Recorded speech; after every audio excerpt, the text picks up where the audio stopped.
Thank you, Mr. Chair. And it is important that as a committee, we're able to take up urgent issues of the day. And as such, I'm moving a motion that I did provide notice of that is aimed at getting to the bottom of dishonest conduct and attempted foreign interference of the Trudeau Foundation.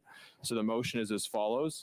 That given that the Pierre Elliott Trudeau Foundation received a $125 million taxpayer-funded payout in 2002 when the foundation was created by a former Liberal government, 2, the president and CEO and a majority of the board of directors of the foundation resigned recently. 3, the foundation was reported to be incapable of repaying a large donation received from a wealthy individual connected to the CCP regime in Beijing because the donor's true identity is not known. 4, the Canadian Security Intelligence Service had uncovered a plot by the CCP regime in Beijing to donate to the foundation. And 5, it has been reported by the media that some foundation directors had considered calling in the Auditor General. The committee undertake a study concerning the Pierre Elliott Trudeau Foundation and its governance and funding, as well as the management of its taxpayer-funded endowment, provided that the committee hear testimony from A, Morris Rosenberg, former president and CEO of the Pierre Elliott Trudeau Foundation, B, Pascal Fournier, former president and CEO of the Pierre Elliott Trudeau Foundation,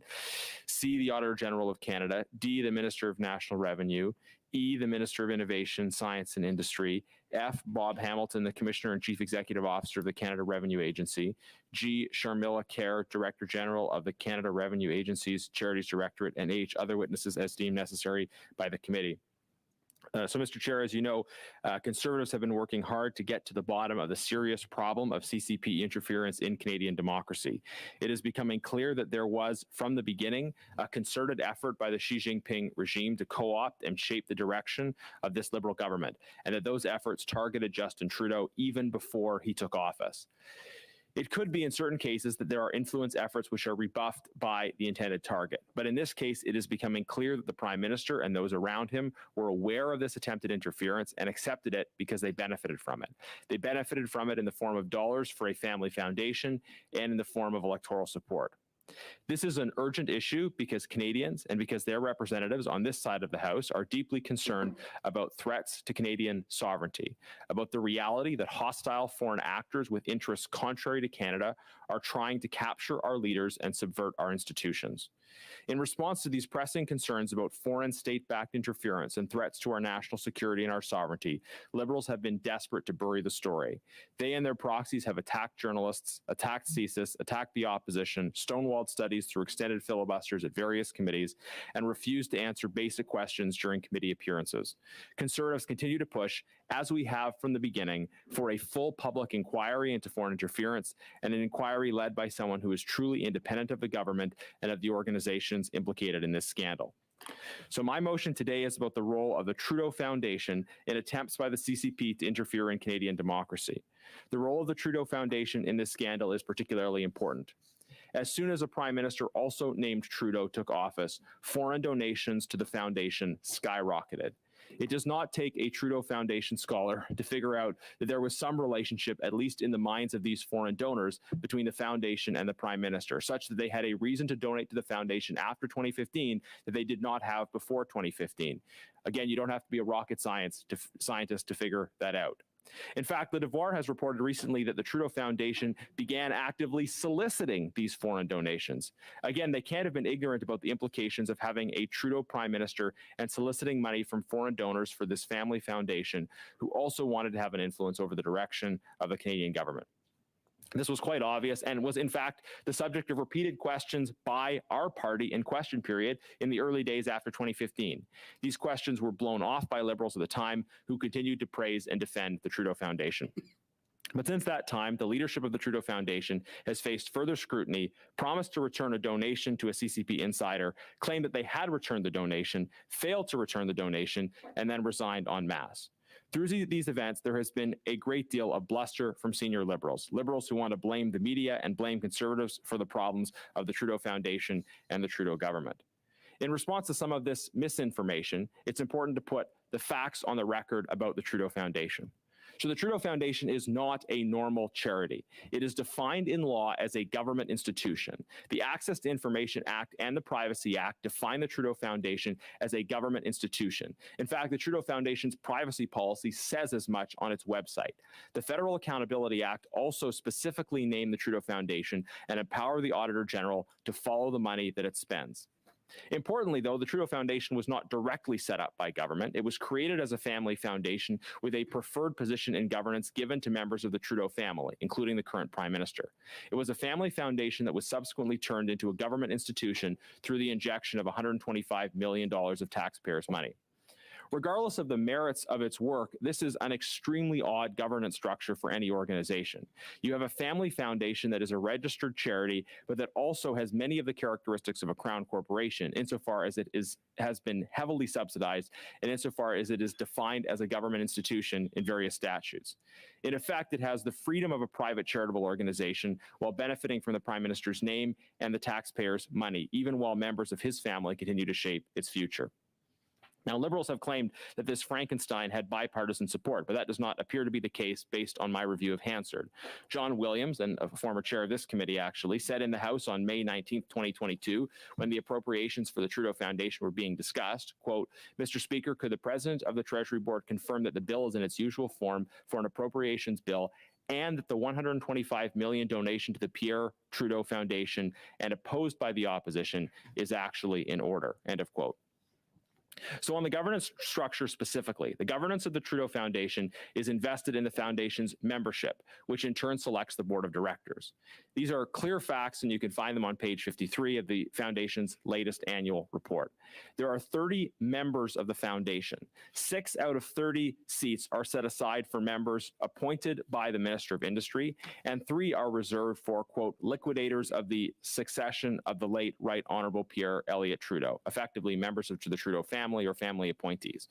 So 9 of 30 spots of those who control this organization are selected by either the Trudeau government or the Trudeau family. Both Sacha Trudeau and Justin Trudeau are members of the foundation. The Prime Minister identifies as a, quote, inactive member, although he continues to be a member of the foundation with apparently the associated powers and privileges. This is an even more curious relationship, that a sitting Prime Minister retains membership in a foundation along with his brother and along with up to 6 members that his government directly appoints, and along with David Johnston, who is apparently responsible for investigating this whole mess. So claiming non-involvement is a bit odd given that he maintains membership in the foundation. The members of the Trudeau Foundation select the Trudeau Foundation's board of directors, up to 18 directors, with 2 seats reserved for representatives appointed by the Minister of Industry and 2 seats set aside for members or reps of the Trudeau family. At the time of the last annual report being published, Sarah Coyne, the Prime Minister's half-sister, was one of the family representatives on the board. So the Trudeau Foundation and the Prime Minister the Trudeau Foundation had the Prime Minister as one of 30 members, though he identifies as inactive, another sibling as an ostensibly active member, and another sibling as a member of the board of directors. About 1/3 of the membership spots and 1/3 of the director spots are reserved for appointees of the Trudeau government or the Trudeau family. And whatever the Prime Minister's ongoing involvement in the Trudeau Foundation is or isn't, the CCP were not incorrect in their calculation that this family foundation is close to his heart. Alan Rock said as much when he announced the Liberal government's massive injections of funds into the Trudeau Foundation in 2002.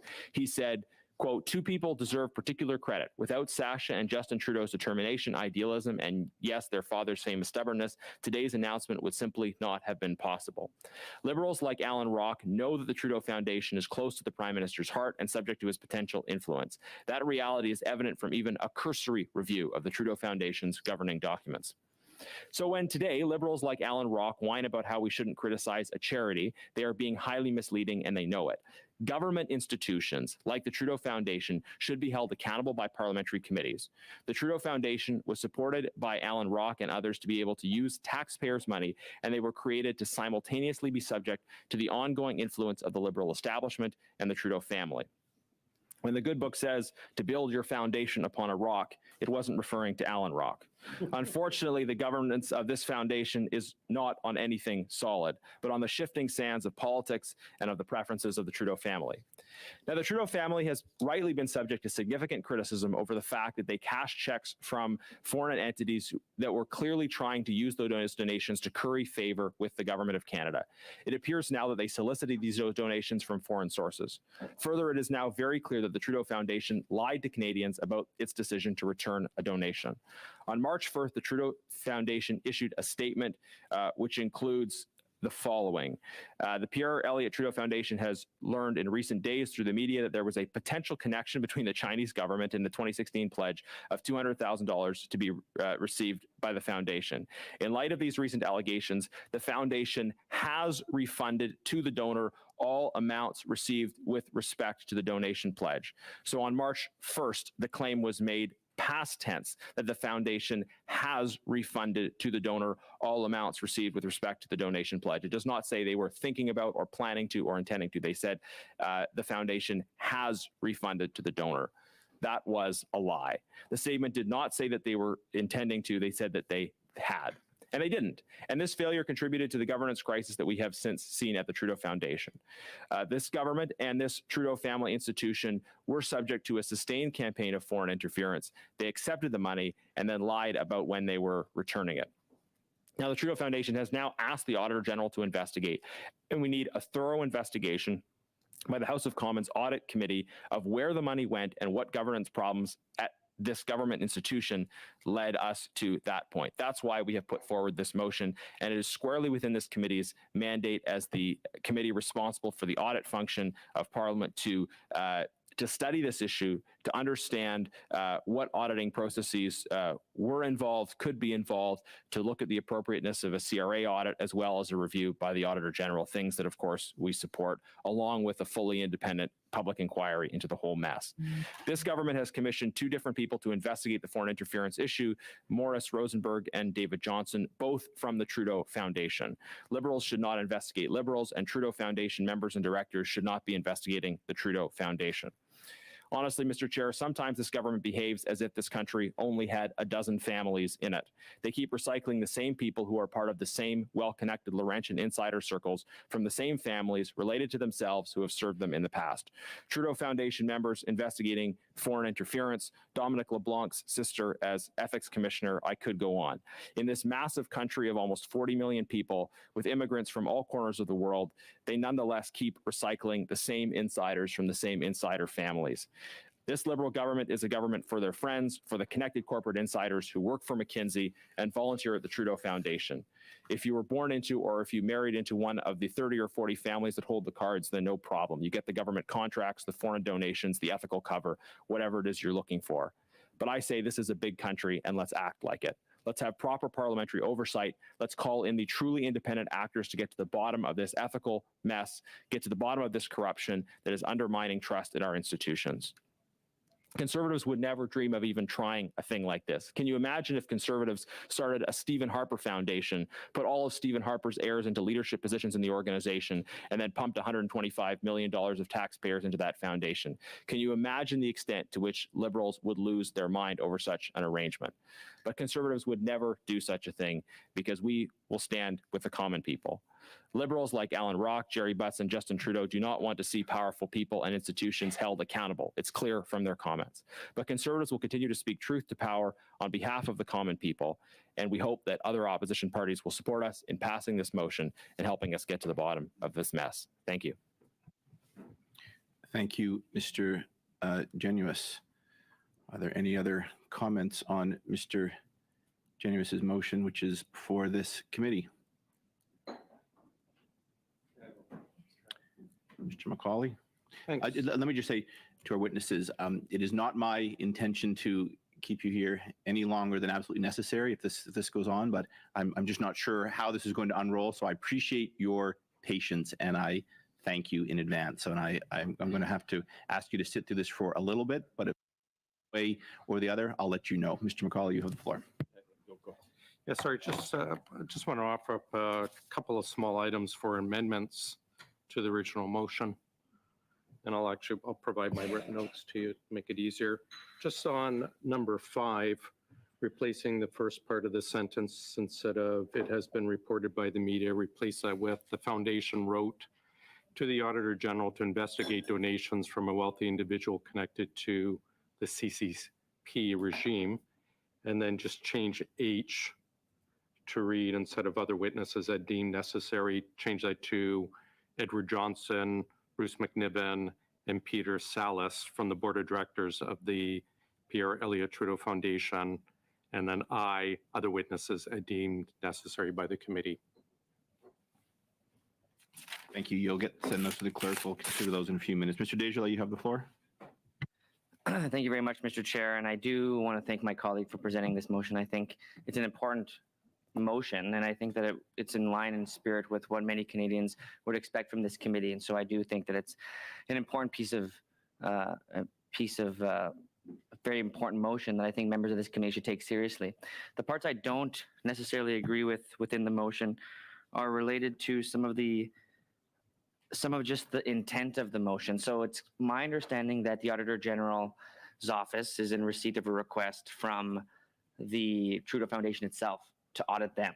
So they themselves agree with the member in this case that they should be audited. So I agree with that point from both perspectives. It's I think, in our goal at this committee to find a way to actually best account for what's happened here. And I think the person that's best able to do that is the Auditor General. It was made remarks by the member that the most important piece to this would be an independent investigation, and that an independent investigation be conducted by independent offices. And I agree, the Auditor General is an independent office, an independent officer of this place, and could and should investigate this as a matter of perception for Canadians, because of course the conflict is there.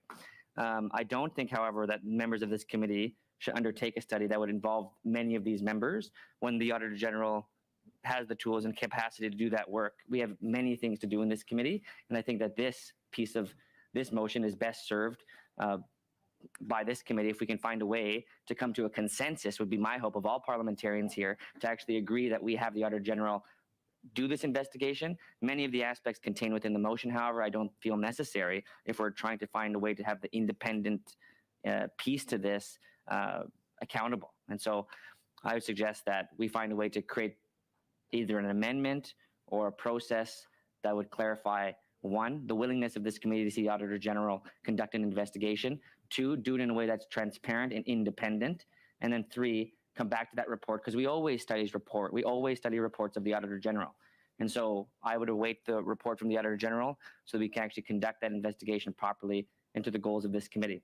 So I'd seek advice from my committee colleagues as to what they think about that process, if they're amendable, to see that this amendment be more consistent with the goals of this committee, which is to ensure that the work of the Auditor General, in this case, the work of auditing the Pierre Elliott Trudeau Foundation, be conducted. However, I don't think that it requires members of this committee to summon witnesses before that audit is complete. Appreciate that. I'm just going to suspend for a few seconds. I just want to consult with the clerk on a few things. So just 1 second. And I see several hands. Is there an agreement on this side? I saw. Well, yeah, no, but in terms of speaking, where I don't. Okay, just 1 sec.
With the motion before us, there is a amendment to the motion, as well as it appears some discussion coming from Mr. Desjardins as well. I'm going to turn to Mr. Fragascatos, and then I'll come back to the witnesses very quickly. Mr. Fragascatos, you have the floor, please. Thank you, Chair. Thank you to members. We support what Mr. Desjardins has said. We want this committee to stay focused on its important work. The matters that have been raised are certainly important, but the course of action that he suggests, I think, provides an avenue that definitely is in keeping with our obligations as parliamentarians. If I understand procedure correctly, Mr. Chair, I think we need a new motion to bring to life what Mr. Desjardins has said. And to get there, I suggest that we adjourn debate on Mr. Janis's motion now and vote to that effect. So I'm open to that, Mr. Fragascatos. Could I hear some comments from Mr. Janis on that? Oh, just Yeah.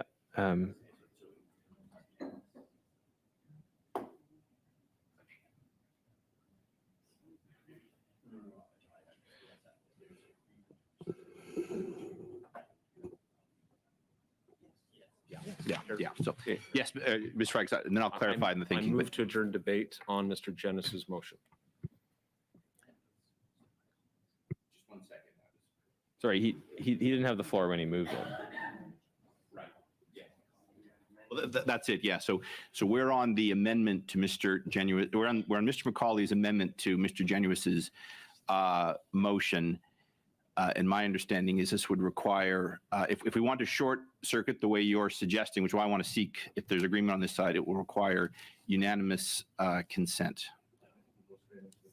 That's my understanding. Sorry, just a point of order, Chair.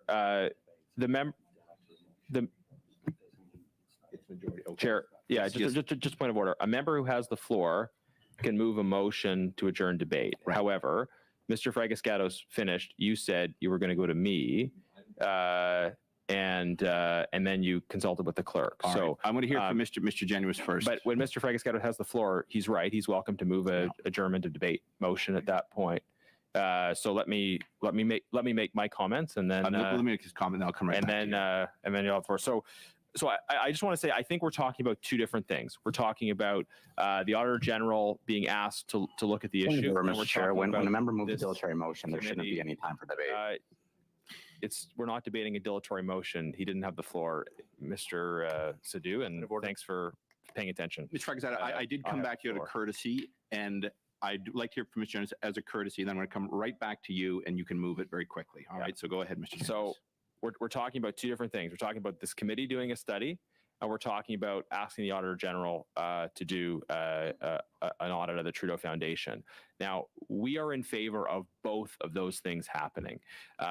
We think the role the Auditor General will pursue is very important, but unfortunately, the Auditor General, in our view, her office hasn't been sufficiently resourced, and there are many issues that the Auditor General has been asked to study, and there is an urgency to confronting this issue now. So, what we would support is passing this motion, as well as passing a separate motion,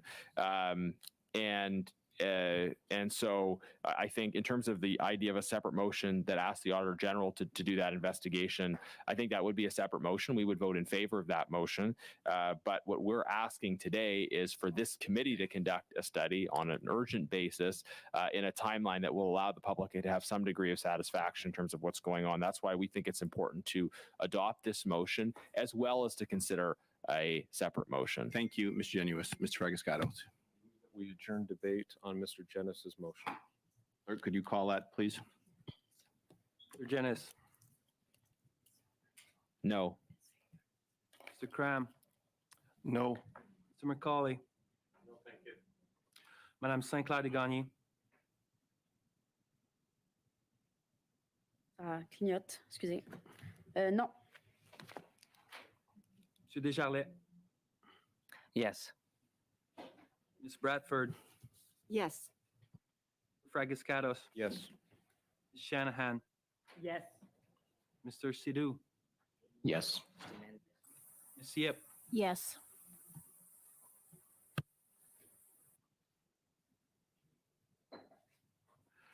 Yeas pour 6, nays contre 4. Very good. Thank you. That is put aside for now. I'm sure members will come back. Mr. Jones, I'm going to move on to another issue. This is done for now. You're welcome to bring it forward to another committee. I do want to raise the issue, and again, I apologize to the witnesses. I do just want to bring committee members up to speed